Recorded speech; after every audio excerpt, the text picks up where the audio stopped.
آلہ وصحبہ اجمعین، اما بعد، اعوذ باللہ من الشیطان الرجیم، بسم اللہ الرحمن الرحیم۔ وَلَقَدْ أَرْسَلْنَا رُسُلًا مِّن قَبْلِكَ وَجَعَلْنَا لَهُمْ أَزْوَاجًا وَذُرِّيَّةً۔ معزز و محترم علماء کرام اور سامعین اعظام، مجھے جو موضوع دیا گیا ہے وہ ہے نکاح وقت کی ایک اہم ضرورت۔ یہ موضوع انتہائی طویل ہے اگر اس کے تمام نکات پر گفتگو کی جائے، اور ابھی ان دنوں اس موضوع پر قسطوار میرا خطبہ جمعہ بھی جاری ہے، جس میں 3 خطبہ ہو بھی چکا ہے اور مزید کئی خطبہ درکار ہے، مگر لوگوں کی خواہش تھی کہ اسی موضوع پر آپ گفتگو کریں، اس لیے اس قلیل وقت میں، جبکہ وقت کی تنگی دامہ کا گلہ ہے، مقررین کی ایک طویل فہرست ہے اور مغرب تا عشاء پروگرام بھی ہے، لہٰذا بہت ہی اختصار کے ساتھ میں چند باتیں کہہ کر کے اپنی بات کو ختم کروں گا، تاکہ مہمان علماء کرام آپ سے دیر تک گفتگو کر سکیں۔ تو اسلام جس کے ہم ماننے والے ہیں، یہ اسلام ایک دین فطرت ہے، اور دین فطرت ہونے کا مطلب یہ ہے کہ انسان کے اندر پیدائشی طور پر جو تقاضے رکھے گئے ہیں، اسلام نے اس کی پوری رعایت کی ہے۔ نکاح چونکہ ایک انسانی ضرورت ہے، ایک فطری ضرورت ہے، اس لیے اسلام نے نہ صرف اس کا حکم دیا بلکہ مختلف طریقے سے اس کے اوپر ابھارا، ترغیب دلائی۔ چنانچہ کہیں پر اللہ رب العالمین نے قرآن کریم کے اندر یہ ذکر کیا کہ جتنے بھی انبیاء آئے وہ سب کے سب بیوی اور بچوں والے تھے، چنانچہ اللہ رب العالمین نے قرآن کریم کے اندر فرمایا کہ وَلَقَدْ أَرْسَلْنَا رُسُلًا مِّن قَبْلِكَ وَجَعَلْنَا لَهُمْ أَزْوَاجًا وَذُرِّيَّةً، کہ آپ سے پہلے جتنے رسول آئے وہ سب کے سب بیوی اور بچے والے تھے۔ اسی لیے ایک حدیث کے اندر بھی آتا ہے کہ اربع من سنن المرسلین، کہ 4 چیزیں یہ انبیاء کی سنتوں میں سے ہے: الحیا والتعطر والسواک والنکاح، کہ 4 چیزیں یہ انبیاء کی سنت میں سے ہے، ان میں سے ایک حیا، شرم و حیا، اور دوسرا مسواک کرنا، تیسرا خوشبو لگانا، اور نکاح کرنا۔ اسی لیے کہا جاتا ہے کہ قرآن کریم کے اندر جتنے بھی انبیاء کا ذکر آیا ان تمام کی شادی ہوئی اور اولادیں بھی ہوئی، تو یہ تمام انبیاء کا ذکر جن کا قرآن کریم کے اندر آیا ہے ذکر، وہ سب کے سب بیوی اور بچوں والے تھے، آل اولاد والے تھے۔ جہاں تک حضرت عیسیٰ علیہ السلام کا مسئلہ ہے کہ ان کو شادی سے پہلے ہی آسمان پہ اٹھا لیا گیا، جب دوبارہ وہ زمین کے اوپر آئیں گے تو وہ بھی شادی کریں گے، ان کی بھی اولادیں ہوں گی۔ اور کہیں پر قرآن کریم کے اندر اس طور پر ابھارا گیا لوگوں کو کہ یہ نکاح یہ آیت من آیات اللہ ہے، اللہ کی نشانیوں میں سے ایک نشانی ہے۔ قرآن کے اندر اللہ رب العالمین نے فرمایا کہ وَمِنْ آیَاتِهِ أَنْ خَلَقَ لَكُم مِّنْ أَنفُسِكُمْ أَزْوَاجًا لِتَسْكُنُوا إِلَيْهَا، کہ اس کی نشانی یہ ہے کہ اس نے تمہارے لیے تمہاری جنس سے تمہارے لیے بیویاں پیدا کی، لِتَسْكُنُوا إِلَيْهَا، تاکہ تم اس کی طرف سکون حاصل کر سکو۔ تو اس طریقے سے بھی قرآن کریم کے اندر نکاح پر ابھارا گیا۔ ایک اور جگہ پر اللہ رب العالمین نے فرمایا کہ وَأَنكِحُوا الْأَيَامَ مِنكُمْ وَالصَّالِحِينَ مِنْ عِبَادِكُمْ وَإِمَائِكُمْ إِنْ يَكُونُوا فُقَرَاءَ يُغْنِهُمُ اللَّهُ مِنْ فَضْلِهِ وَاللَّهُ وَاسِعٌ عَلِيمٌ، کہ جو لوگ تم میں سے مرد اور عورت غیر شادی شدہ ہیں ان کا نکاح کر دو،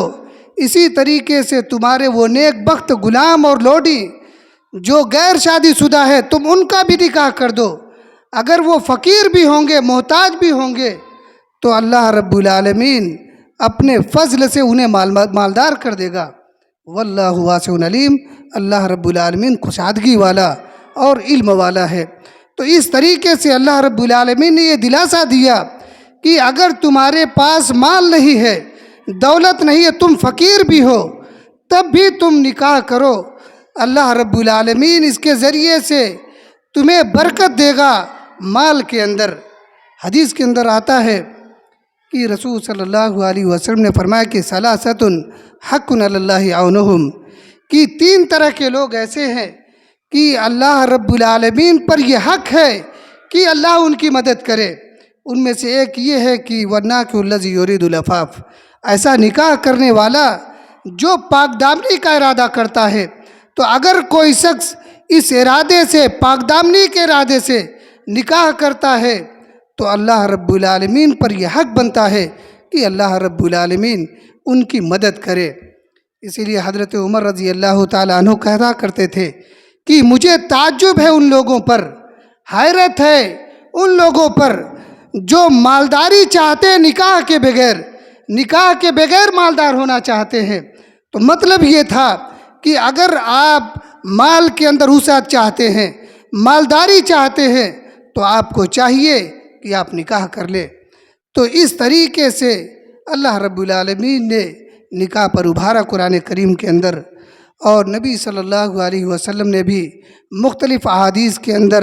نکاح کرنے پر ابھارا۔ چنانچہ ایک بڑی مشہور حدیث جس کے اندر رسول صلی اللہ علیہ وسلم نے فرمایا کہ یا معاشر الشباب من استطاع منکم الباءۃ فلیتزوج فإنہ اغض للبصر واحسن للفرج ومن لم یستطع فعلیہ بالصوم فإنہ لہ وجاء، کہ اے نوجوانوں کی جماعت، تم میں سے جو بھی شخص نکاح کرنے کی طاقت رکھتا ہے اس کو چاہیے کہ وہ نکاح کر لے، اس لیے کہ یہ نکاح نگاہوں کو نیچا رکھتا ہے اور شرمگاہوں کی حفاظت کا ذریعہ ہے۔ اور اگر کوئی شخص نکاح کی طاقت نہیں رکھتا ہے تو پھر اس کے اوپر روزہ رکھنا ہے، یہ روزہ اس کے لیے ڈھال ہے۔ تو اس طریقے سے نبی صلی اللہ علیہ وسلم نے نوجوانوں کی جماعت کو ابھارا کہ تم میں سے جو بھی شخص نوجوان ہے، جوان ہے، اس کو چاہیے کہ وہ نکاح کر لے۔ نکاح کے ذریعے فائدہ آپ نے کیا گنایا کہ ایک تو نگاہ کی حفاظت ہوگی اور دوسرا شرمگاہ کی حفاظت ہوگی۔ اس لیے ہمیں چاہیے کہ ہم اگر نکاح کی طاقت رکھتے ہیں تو اس معاملے میں لاپرواہی نہ کریں، غفلت نہ کریں۔ حدیث کے اندر آتا ہے کہ رسول صلی اللہ علیہ وسلم نے حضرت علی رضی اللہ تعالیٰ عنہ کو کہا کہ یا علی لا تؤخرها یا علی ثلاث لا تؤخرها، کہ اے علی 3 چیزیں ایسی ہے کہ جس میں تم تاخیر نہ کرنا، اس میں تم جلدی کرنا۔ ان میں سے پہلی چیز یہ ہے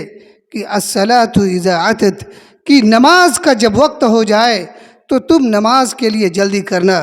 والجنازۃ اذا حضرت، اور جب جنازہ تیار ہو جائے تو پھر اس میں جلدی کرنا، اور والعیم اذا وجدت لها کفوا، اور ایسی متعلقہ عورت یا بیوہ عورت یا کنواری عورت جس کی شادی نہیں ہوئی ہے، اگر اس کے لیے کفو مل جائے، جوڑا مل جائے، تو پھر اس کی شادی میں بھی جلدی کرنا چاہیے۔ تو یہ نبی صلی اللہ علیہ وسلم کا فرمان ہے کہ 3 چیزوں میں ہمیں جلدی کرنی چاہیے۔ ان میں سے ایک چیز یہ بھی ہے کہ جب جوڑا مل جائے تو پھر ہمیں نکاح کے اندر جلدی کرنی چاہیے، اس میں غفلت نہیں برتنی چاہیے۔ آج سماج اور معاشرے کے اندر بہت ساری برائیاں اسی لیے وجود پا رہی ہے کہ نکاح وقت پر نہیں ہو رہا ہے، نکاح کے اندر تاخیر ہو رہی ہے، جس کا سبب یہ ہے کہ کہیں پر نازیبا خبریں سننے میں آ رہی ہے، کہیں غلط حرکتیں سننے میں آ رہی ہے۔ یہ سب وقت سے شادی نہ کرنے کا انجام ہے۔ اور ان حالات میں جب کہ عریانیت کا ماحول ہے اور تربیت اب والدین کے بجائے اب موبائل کے ذریعے بچوں کی ہو رہی ہے، جو عریانیت کا پورا یہ منبع ہے، جب ایسی چیزوں سے بچوں کی تربیت ہوگی، اس کا نتیجہ آج یہ ہے کہ چھوٹے چھوٹے بچے جن کی ابھی عمر بہت کم ہے وہ باتیں جانتے ہیں جو کبھی بڑی عمر کے لوگ جانا کرتے تھے۔ تو ایسے حالات میں اور بھی زیادہ ضروری ہو جاتا ہے کہ وقت سے شادی کی جائے، اور یہ وقت سے شادی کرنا ایسے حالات میں اور بھی زیادہ ضروری ہو جاتا ہے۔ اس لیے والدین کے اوپر یہ ذمہ داری بنتی ہے کہ اس جانب وہ توجہ دیں، اس لیے کہ اگر انہوں نے توجہ نہیں دی اور ان کی بے توجہی کی بنا پر اگر اولاد کسی گناہ میں ملوث ہو جاتی ہے تو حدیث کے اندر یہ بھی کہا گیا کہ جہاں وہ شخص گناہ گار ہوگا وہیں پر ساتھ ہی ساتھ اس کے والدین بھی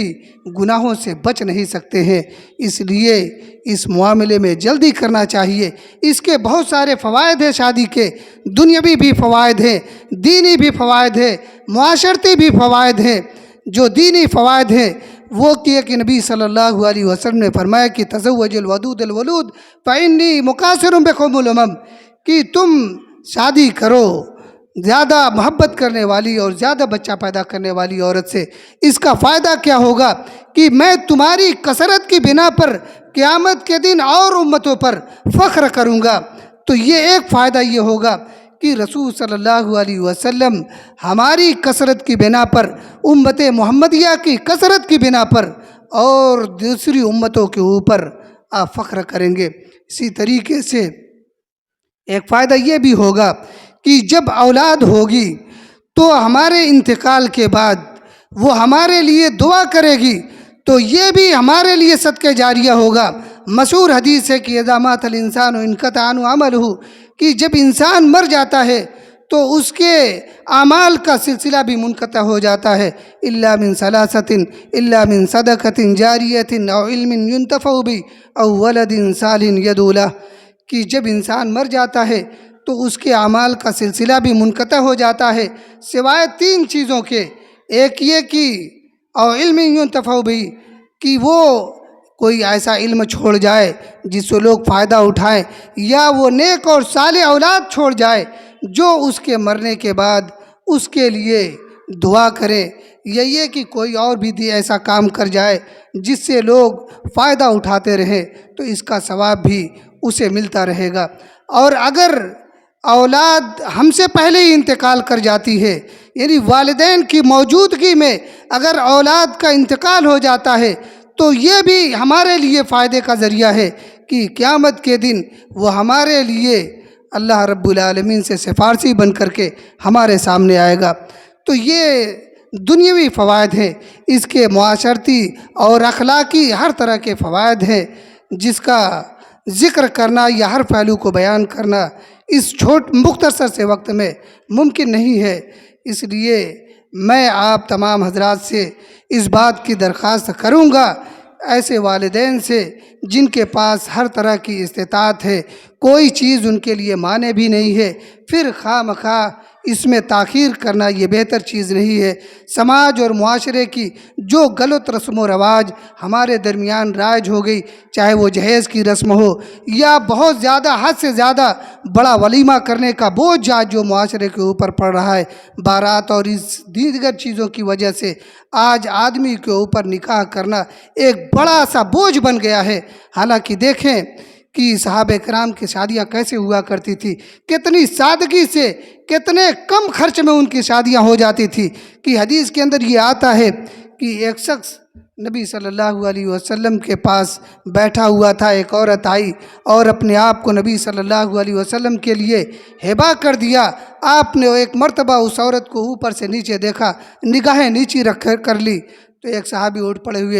کھڑے ہوئے کہا، اللہ کے رسول اگر آپ کو ضرورت نہیں ہے تو آپ میرا ان سے نکاح کرا دیجئے۔ رسول صلی اللہ علیہ وسلم نے فرمایا کہ تمہارے پاس مہر میں دینے کے لیے کوئی چیز ہے تو بتاؤ۔ کہا کہ میرے پاس سوائے اس اظہار کے اور کچھ نہیں ہے۔ رسول صلی اللہ علیہ وسلم نے فرمایا کہ 1000 بھی دے دو گے تو کیسے رہو گے؟ آپ نے فرمایا کہ جاؤ تم مہر کے لیے کوئی چیز ڈھونڈو، ولو خاتم من حدید، گرچہ لوہے کی ایک انگوٹھی ہی کیوں نہ ہو۔ وہ شخص گیا، ڈھونڈا،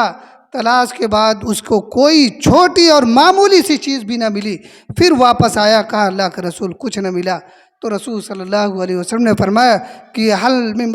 کہ تمہارے پاس کیا قرآن سے کچھ ہے؟ تمہیں کچھ قرآن یاد ہے؟ کہا فلاں فلاں سورہ یاد ہے۔ رسول صلی اللہ علیہ وسلم نے فرمایا کہ اس کے عوض میں نے تمہارا اس عورت سے نکاح کرا دیا، یعنی تمہارا مہر یہی قرآن کو سکھانا ہے۔ اب آپ دیکھیے کہ اس صحابی کے پاس نکاح کرنے کے لیے کیا تھا، کھلانے کے لیے کیا تھا۔